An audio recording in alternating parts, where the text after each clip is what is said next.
mean, being on your last attempt is a stressful situation for the student and for the courses as well. And I first recommend to all students to not get themselves into that position and to take a course from the first time, to study hard from the first time.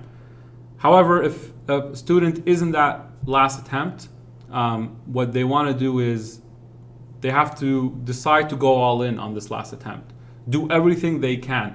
If they could open up more time for the process, take a course, and sometimes I would recommend taking 2 courses so that you don't risk failing a third time. You don't want to put yourself in that position that's even worse, and it's very hard to come back from that. So if you're on your last attempt, again, you have to go all in.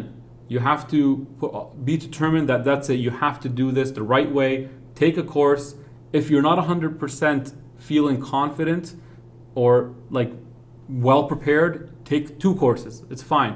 And what I would recommend is for everyone that's in the third attempt, just to make it a standard practice to take 2 courses. That way, at least you get a year of preparation, and you'll be more